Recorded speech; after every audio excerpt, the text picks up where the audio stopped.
we need to talk about this case, and it's going to get crazy. Before we get started, I did prepare a couple of banners to let you know, if you didn't already, that my website is crimecurious.com. You can contact me there, or if you want to just contact me directly, my email is coloradocasefiles@gmail.com. And this is Colorado's case against Kimberlee Singler. So on your screen is a photo of the defendant that was taken before these horrific crimes. And this is what she looks like now. It's amazing what a couple of years in jail can do to a woman. Take Letitia Stout, for example. But I thought it was interesting to compare. I've been following this case since she took off out of town and they first put it on the news that they were looking for her. So these crimes were committed on December 19th, and Kimberlee Singler fled the country, and she was arrested in London on December 30th. So this is what she would have looked like around then, but we didn't have a mugshot. We haven't really had anything other than, promises that the 4th Judicial District was working on it for the last couple of years. And so this news that she's finally back in town is big. And I'm so glad that this day has finally come. And now we are dealing with Kimberlee Singler, who is now in the El Paso County Criminal Justice Center, where Letitia Stout awaited her trial. And there are going to be a lot of similarities between that case and this one. So forgive me if I keep going back to it. I think that a lot can be learned by studying both cases together. Anyhow, welcome to it. So let's see. I haven't even looked over at chat yet. Dandy's in the house. And Dandy, I had a great holiday. It's been a lot. In the 2 weeks leading up to Christmas, I covered 2 separate homicide trials here in Colorado where the victims were marginalized due to drug addiction and homelessness. And covering both of those at the same time at the holidays was heavy. It was heavy, and I had to take a lot of mental health breaks. And I'm nowhere near done with those cases, but the trials for now in both are over. And, side note, just a quick update on those. So Colorado's case against Jimmy West ended in a conviction. He was charged with first-degree murder and human trafficking for sexual servitude. And he was convicted of second-degree murder, and he was acquitted of the sex trafficking charge. And in the other case, which is John Unger, both of these are in Boulder County, that one actually ended right before Christmas time in a mistrial. So it was a hung jury, and that case is due back in court in January. And so I will be making some videos about that and keeping you guys updated. But tonight is all about Kimberlee Singler. And Dandy says, thanks for covering this. I've been wondering how the courts ruled for her extradition. And I'm learning a lot. I'm learning a lot about how it all went down, and we're certainly going to get into it. And Vitamin DD is in the house. Good to see you. All right. Well, before we do get all the way into it, I want to say that this case is not for everyone. The things that this woman is accused of doing to her own children are unimaginable. And we're going to be going through court documents. We're going to be using words that YouTube doesn't want us to use. But I just can't, it's okay for me to use those words, and, I'll take whatever punishment comes with it. I just think it's important to do it anyway. All due respect to YouTube, of course.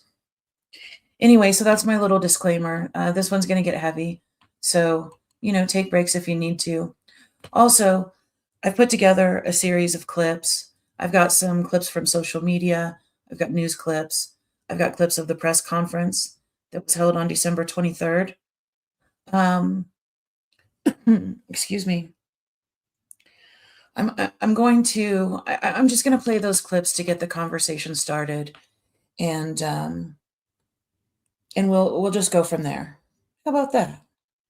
All right. If I can get to it here. Okay.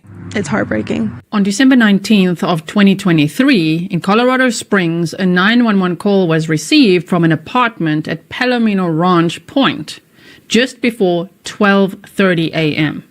The caller reported a burglary. When officers arrived at the scene, they found a 9-year-old girl and a 7-year-old boy deceased, and an 11-year-old girl and adult female injured.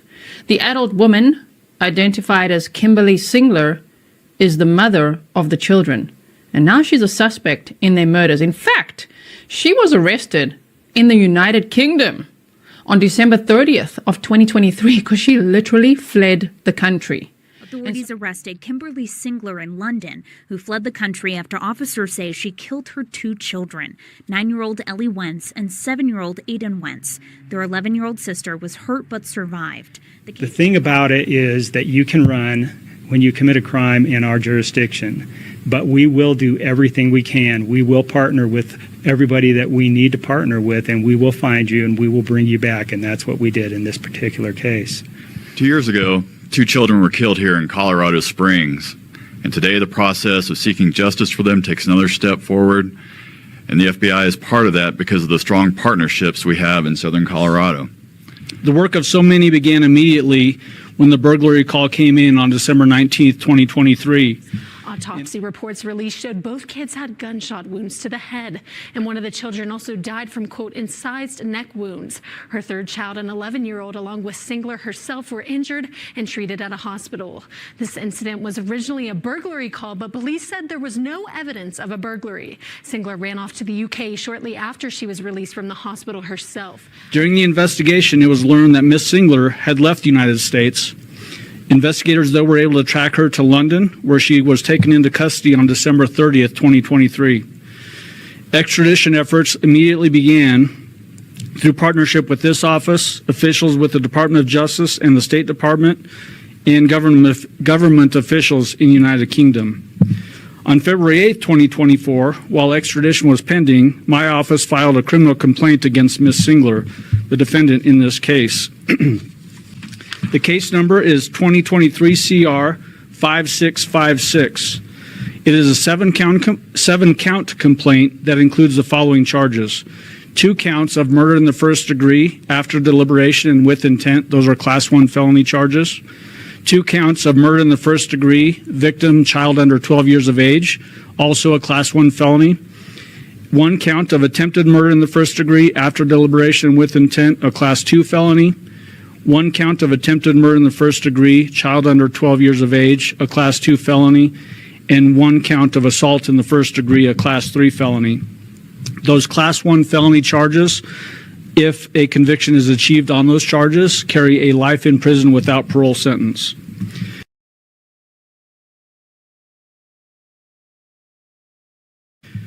Next steps in this case include that she will be scheduled for a bond hearing and a first appearance in the coming days.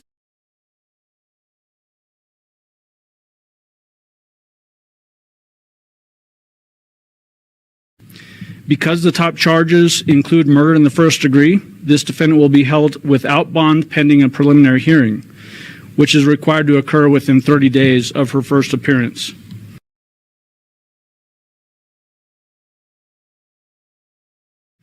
At the preliminary hearing, evidence will be presented sufficient to satisfy probable cause findings and proof evident presumption great.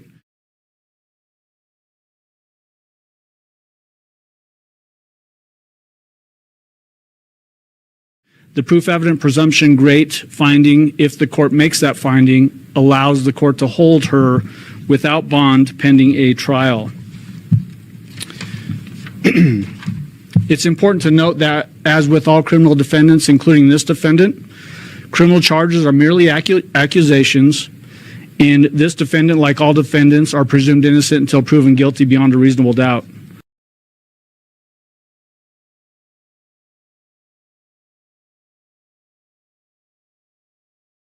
The trial team for this case going forward will be myself and then Christina Peroni and Angelina Gratiano.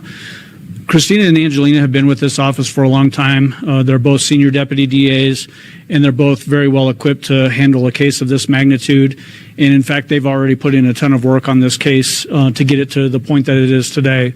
And it's an honor of mine to be able to work alongside two very well established and professional prosecutors.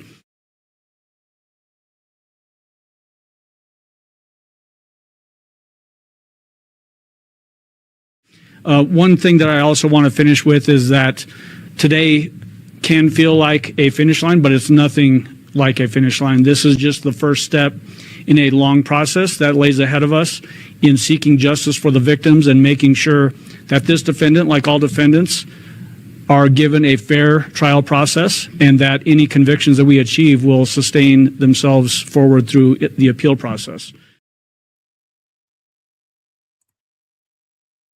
So that's just, it was like a quick 5 minutes of different clips. And tonight, I really just want to talk about the basics of the case. Lisa mentioned in chat that she was unfamiliar with the case, and this is a really good place to start. And I am creating a Kimberlee Singler playlist where we can organize all of this stuff and, go back and forth as we continue to study it as we get closer and closer to trial. So tomorrow I will release a full video or a video of the full press conference without any commentary, but I just wanted to get those clips in this live stream so that we could get the conversation started, about the basics and what to expect moving forward. Also, I threw in some pop-up information just because this press conference was held on December 23rd. And at that time, there was no scheduled court dates for Kimberlee Singler. But Kimberlee Singler ended up being in court the very next day on Christmas Eve for her video advisement, which I was able to watch live on Webex, but unable to record, screenshot, or rebroadcast. And, so that's another thing I wanted to talk about tonight was what to expect with cameras in the courtroom on this case and compare that to how we were able to watch Colorado's case against Letitia Stout.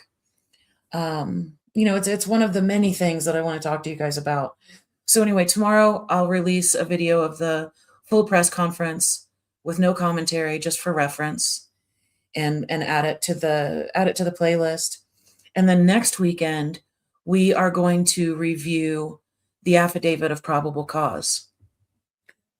And then we're also going to start building a pretrial timeline.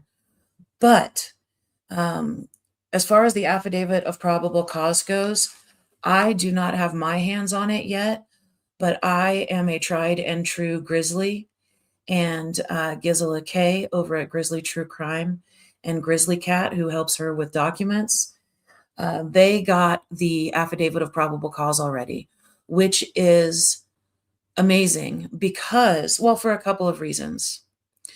Number one, the only reason that we received the affidavit of probable cause so quickly in the case against Letitia Stout is because some government employee in a different district in the state of Colorado leaked the document on Facebook illegally, lost her job and was charged for it criminally and fined.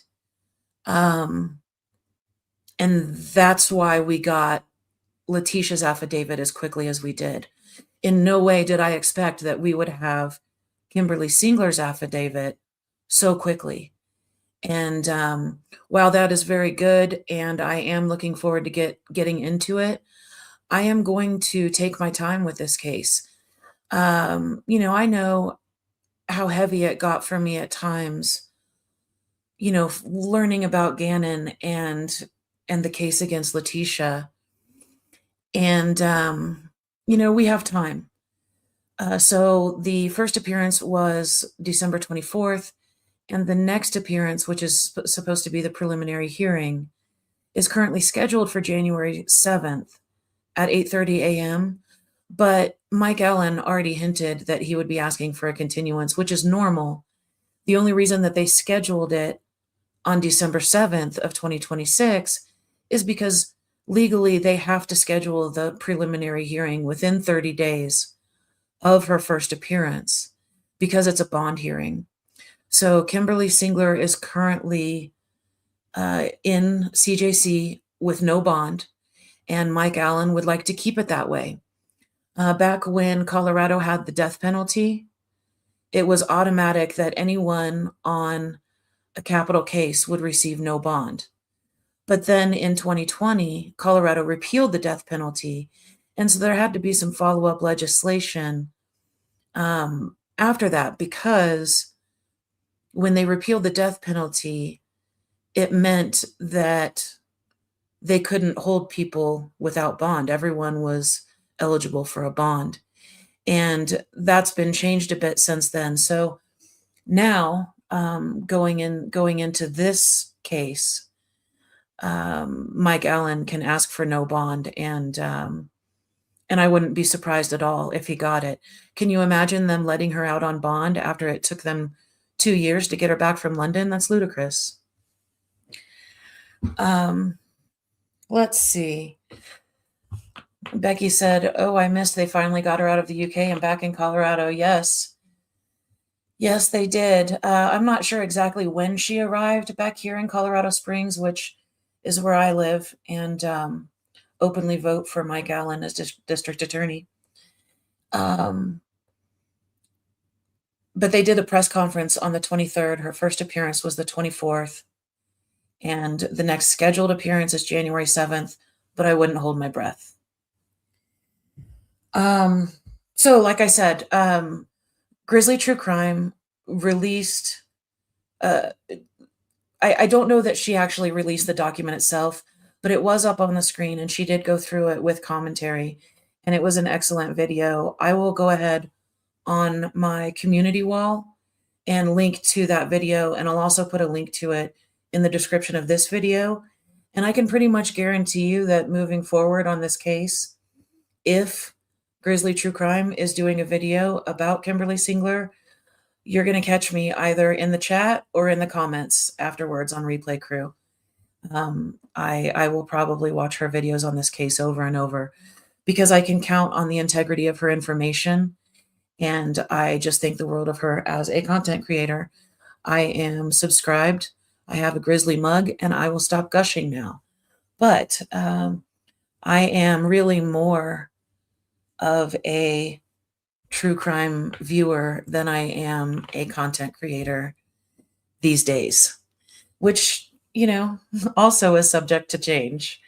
We're getting back. We're going to start doing the post-trial study group sessions every Saturday night, starting next week, the first week in January. And I'm also going to go live whenever is appropriate on my 2 outstanding Colorado cases, which is Kimberlee Singler and Barry Morphew.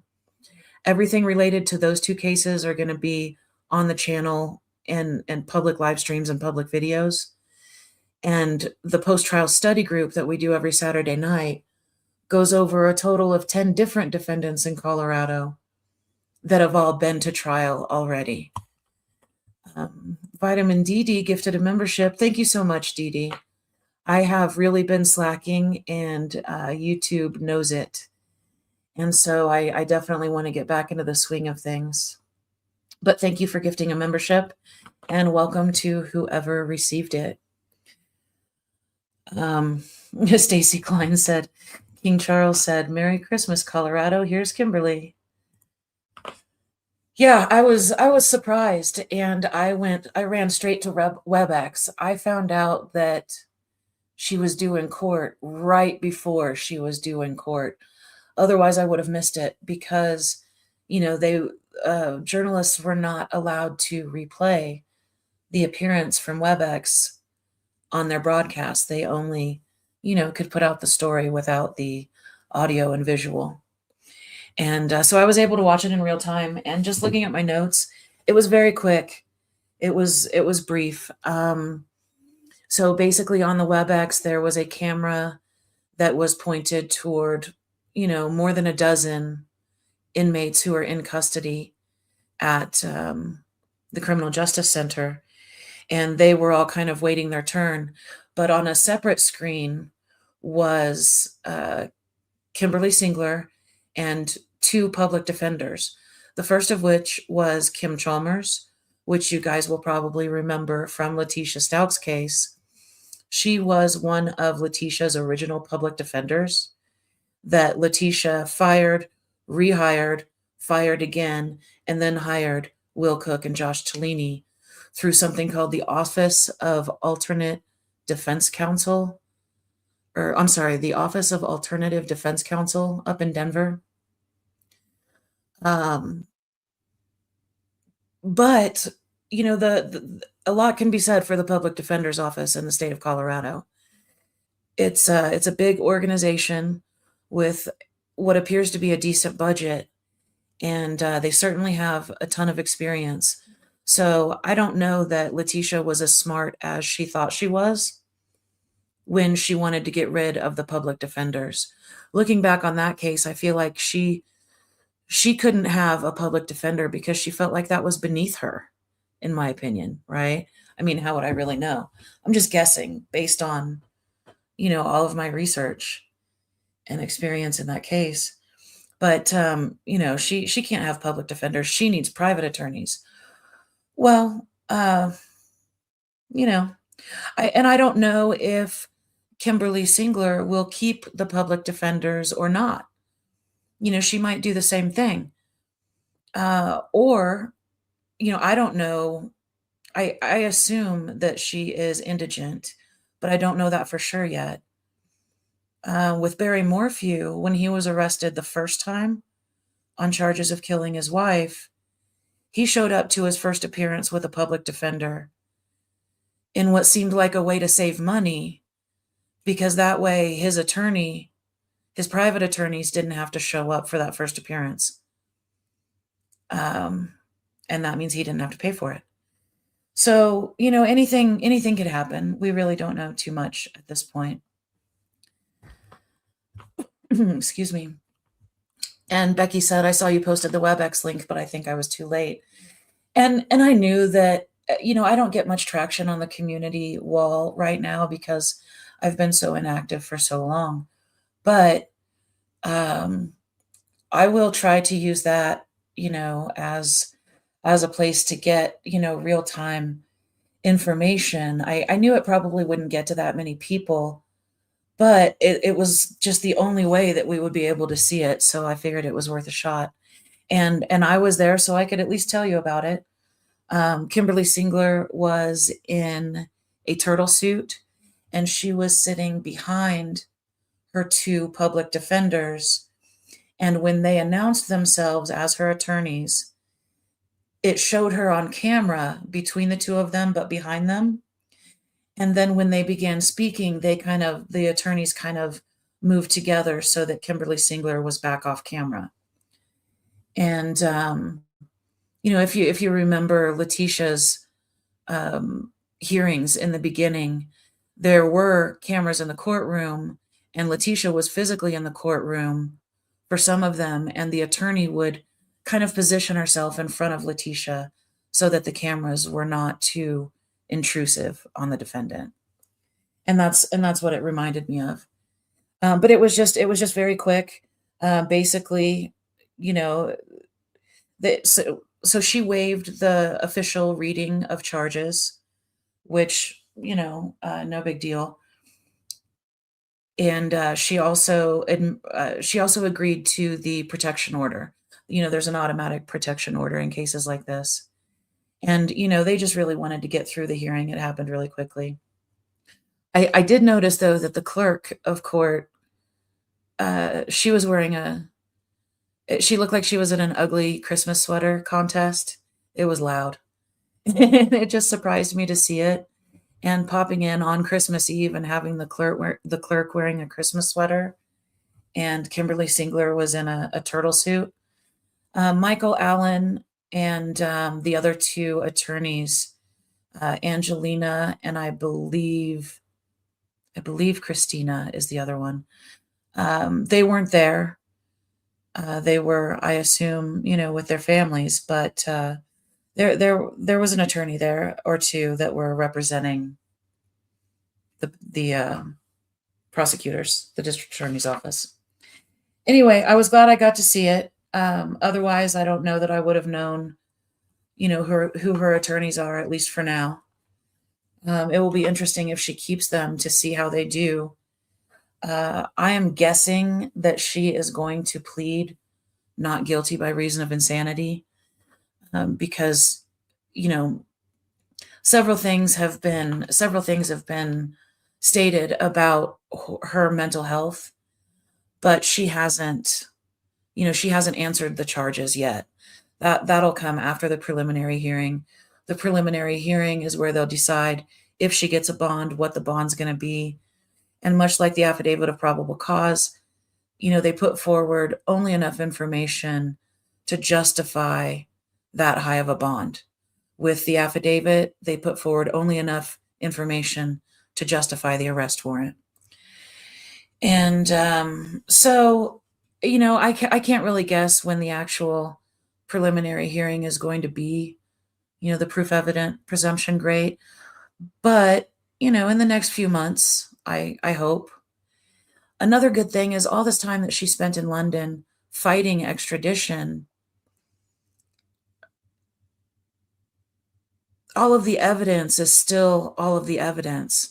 And I'm sure that the district attorney's office and their investigators, along with detectives for the city, detectives for the county, I mean, the FBI was involved, they've been working this case the entire time. And I can't imagine a world where she's going to get away with it.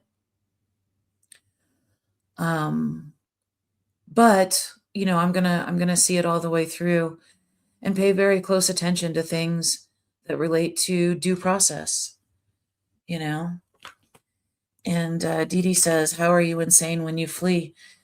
and that's a good question. I just hope. Stacy says, exactly. She knew what she was doing. We don't need Dorothy Lewis to tell us she's fine. Oh, could you imagine if the defense brought Dorothy Lewis back? That would never happen. I can't imagine a world where that would happen. It's possible, but it's not probable. Okay.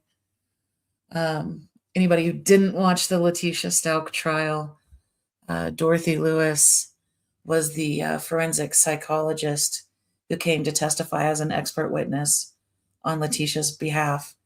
And it was an absolute shit show from front to back, which we'll be getting into very soon in the post-trial study group. Anyway, so that was the first appearance on Christmas Eve. And yes, I stopped everything I was doing on Christmas Eve to watch a first appearance hearing because true crime melted my brain. I'll keep you posted on the preliminary hearing. We talked a little bit about cameras in the courtroom. So with this case, the chances of, Court TV or Law and Crime or somebody like that getting cameras inside the courtroom of their own are slim to none. For the pretrial hearings, I assume that those will be available on Webex, but not for recording or reproduction, no live streaming on YouTube of the hearing. But they may allow us to do that with the trial itself. This case goes up against all the same issues that the other cases go up against as it relates to cameras in the courtroom. It's either going to be Webex and we have permission to only watch the live stream, or it's going to be Webex participation with media credentials, and then you better follow the rules. You got to follow the rules anyway, but you know what I mean. But my point is, you're probably not going to catch any of the pretrial hearings being streamed on YouTube. And Becky said maybe a local TV channel will pick it up like they do for some in my area. I don't think they're going to be given the option. I think that, so the local channels here, we've got KRDO, KKTV. KRDO is 13, KKTV is 11. We've got, Denver 7 up north. They will all be interested in picking it up, but I don't know that they're going to be allowed to. Webex gives the court full discretion on who has access to what and what they can do with it. And so, Colorado trials from now on are just going to be different than trials that you're catching anywhere else, like on court TV. Hopefully they do it the same way that they did with Letitia. And hopefully, unlike what's going on right now with Barry Morphew, it will be respected by journalists, by citizen detectives, by tragedy pimps, by all of them. So the preliminary, and I'll keep an eye on it. So as of right now, another thing that was good that they did as far as transparency goes in the case against Letitia Stalk is, if you went to the Colorado court's website, there's a cases of interest by county option on the website, and so you can go to El Paso County and go to cases of interest. But as of right now, the only two cases listed there are the case against Letitia Stalk and another case against, I can't remember his last name, but basically him and his wife are accused of tampering with deceased human bodies as owners of a funeral home. It's an incredibly scandalous case, and it's listed as a case of interest. John something. Sorry, I just don't remember it right this second. Hopefully, they will be adding to the website this case as a case of interest. And they usually do that when they get so many requests for information that it's just easier, and it frees up the time and energy of people who work for the district attorney's office or for the state, so that people aren't calling them or emailing them or reaching out to them with FOIA requests. They know that we want it, so they're just going to go ahead and put it on this cases of interest space on their site. So hopefully that happens again. That made it really easy. And then, of course, as the documents come out, whether they're easily and readily available or not, I will add those to the website under the Kimberlee Singler page. The website being my website, which I can just throw in the comments here. It's crimecurious.com. If I can type. So crimecurious.com/Kimberlee-Singler. And I haven't done it yet, but as I get my hands on those documents, I will upload those to that page. I will also, I'm also going to revise that page now that she's back in custody, and do a new write-up with where we're starting on the pretrial timeline.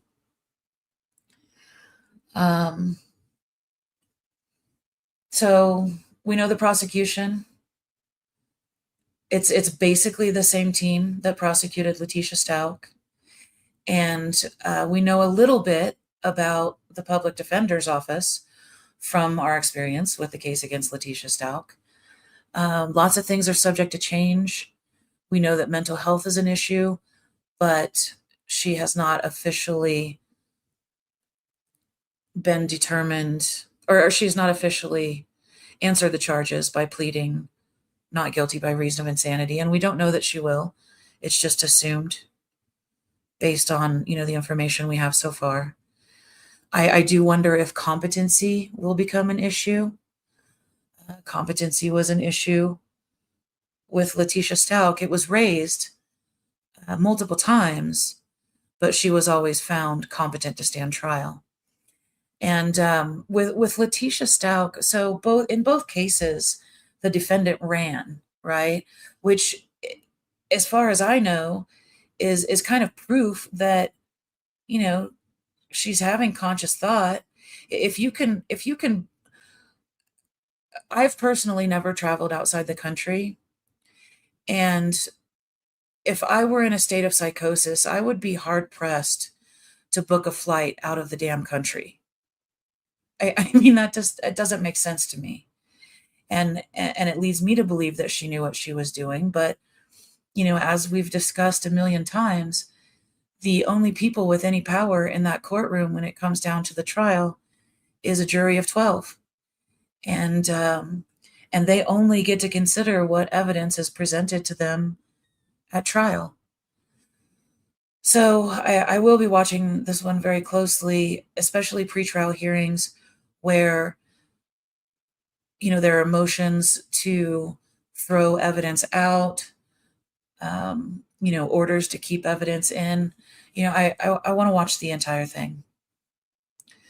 So anyway, both defendants ran. Letitia stashed her 11-year-old stepson's body in a nearby town, kind of in the wilderness off of a road, not too terribly well traveled. And then she went back. Well, she went back at least once and then went back again to move the body and put it inside a moving van. And then she and her daughter took a road trip to South Carolina, stopping in Florida, where Letitia got rid of the body by tossing him over a bridge in Florida. And Kimberlee Singler left both bodies at the crime scene, called 911 and said that there had been a robbery. 2 of her children were deceased. 1 was injured. She was also injured. She and the surviving 11-year-old child went to the hospital. She was released from the hospital first and fled the country.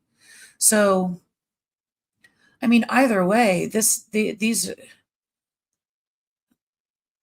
it seems like she would have to have a pretty good awareness of how to function in order to accomplish such things, just the same way that Letitia did. Now, Letitia got on Facebook and went on the news and tried to start a public relations campaign so that she could get people on her side thinking that she was possibly innocent. Long before she was ever even arrested, she was talking about, what the jury could and could not consider. It was ridiculous. Now, we haven't seen any of those shenanigans from Kimberlee Singler. And, obviously I do not believe in any way that Letitia Stalk was doing anything other than faking it. I mean, she was faking it to try and get out of trouble. And I don't know about Kimberlee Singler's background. I don't know about her history. Next week, we'll know a lot more after reviewing the affidavit of probable cause. And then when I get off of here tonight, I'm going straight back over to Grizzly's channel and I'm going to watch the rest of her review of the affidavit of probable cause in this case.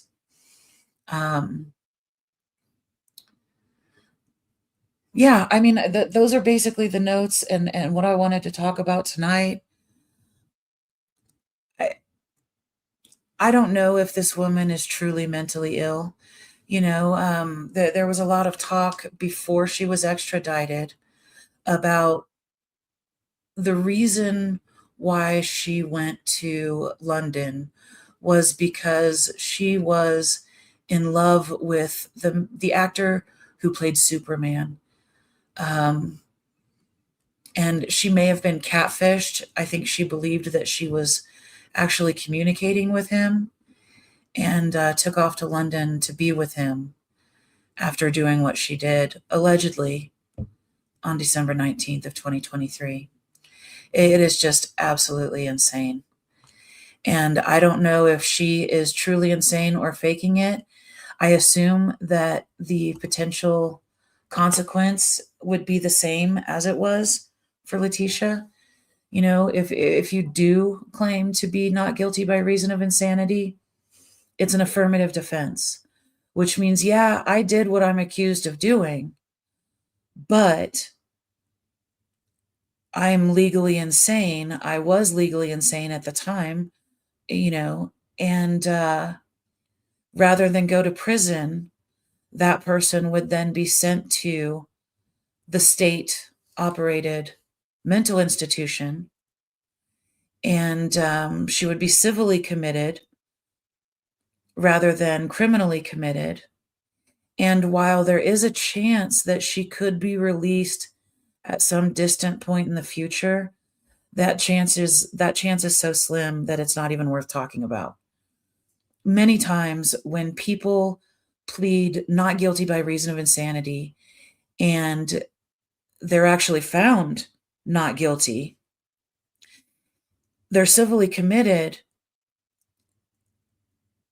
they don't have a sentencing end date. Now, in this case, it would be, if she were found guilty, it would be, you know, life in prison without the chance of parole and then some, because she's facing 7 different charges. And, you know, the top 2 charges, murder in the first degree with intent after deliberation, those automatically carry life without parole sentences. But you know, let's say that she wasn't facing an automatic LWOP sentence. If she was facing, let's say if she was facing 25 to life, she wouldn't be going to the mental institution for 25. If she's found not guilty by reason of insanity and committed civilly, she's there until they say she can go. And they, you know, those institutions don't make a practice of letting people go before they probably should. I can't imagine she would ever get out of that mental institution that, you know, is basically run like a prison. I mean, of course, there are differences. She wouldn't be getting away with it. And I don't think she would ever see the light of day again. And I certainly don't mean for it to sound like that's a viable option. I personally, you know, I'm with you guys. I think that if she could flee the way that she fled, and if she could craft a lie, that's another thing that we talk about in these not guilty by reason of insanity cases. If you craft some elaborate lie about what happened and why, you're capable of crafting the lie to cover it up, which is basically like a consciousness of guilt. You know you're guilty, and in response to knowing that what you did was wrong, you know, you craft a lie and you try to get away with it and you flee the country.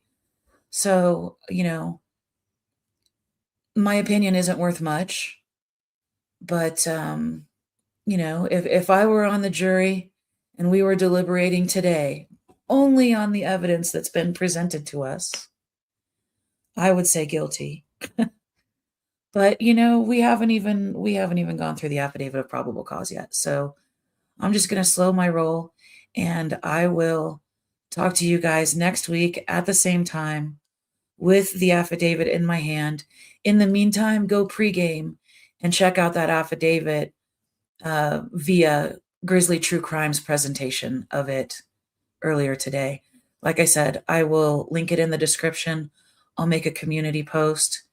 But that's where I'm going to go right now, and I'm going to rewatch it in preparation for our conversation, same time next week, 8 p.m. Mountain. And by then, the website will be current.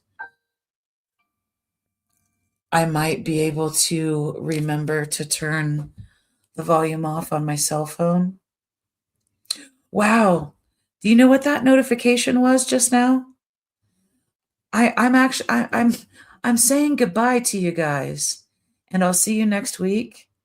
And that was the notification that Jennifer Knight is live because Kimberlee Singler is back in Colorado custody. All right, YouTube, I see you. Anyway, post-trial study group next Saturday night at 6 p.m. Mountain. And then right back here to talk about Kimberlee Singler's arrest affidavit at 8 p.m. Mountain. And you guys have a good night and a great new year as well. And I will talk to you then. Good night.